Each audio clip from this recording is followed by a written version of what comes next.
ನಮಸ್ಕಾರ. ಜಿನಿ ನ್ಯೂಸ್ ವೀಕ್ಷಕರಿಗೆ ಸ್ವಾಗತ.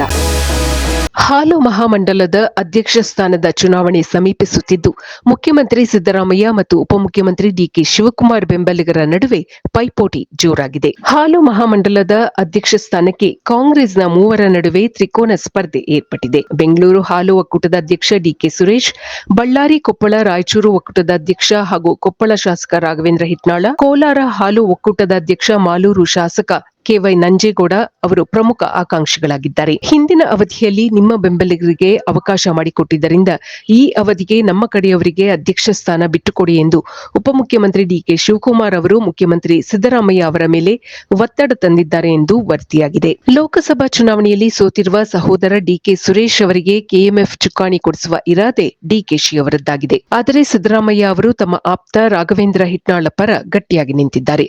ಸೋಮವಾರದಂದು ಹಿಟ್ನಾಳ ಅವರು ಮುಖ್ಯಮಂತ್ರಿ ಸಿದ್ದರಾಮಯ್ಯ ಅವರನ್ನು ಭೇಟಿ ಮಾಡಿ ಮಾತುಕತೆ ನಡೆಸಿದ್ದಾರೆ. ಇದೇ ವೇಳೆ ಹಿಂದಿನ ಅವಧಿಯಲ್ಲಿ ಅವಕಾಶ ತಪ್ಪಿದೆ, ಹಾಗಾಗಿ ಈ ಬಾರಿ ನನಗೂ ಒಂದು ಅವಕಾಶ ಮಾಡಿಕೊಡಿ ಎಂದು ನಂಜೇಗೌಡ ಅವರು ಸಹ ಸಿಎಂ ಅವರಿಗೆ ಬೇಡಿಕೆ ಸಲ್ಲಿಸಿದ್ದಾರೆ.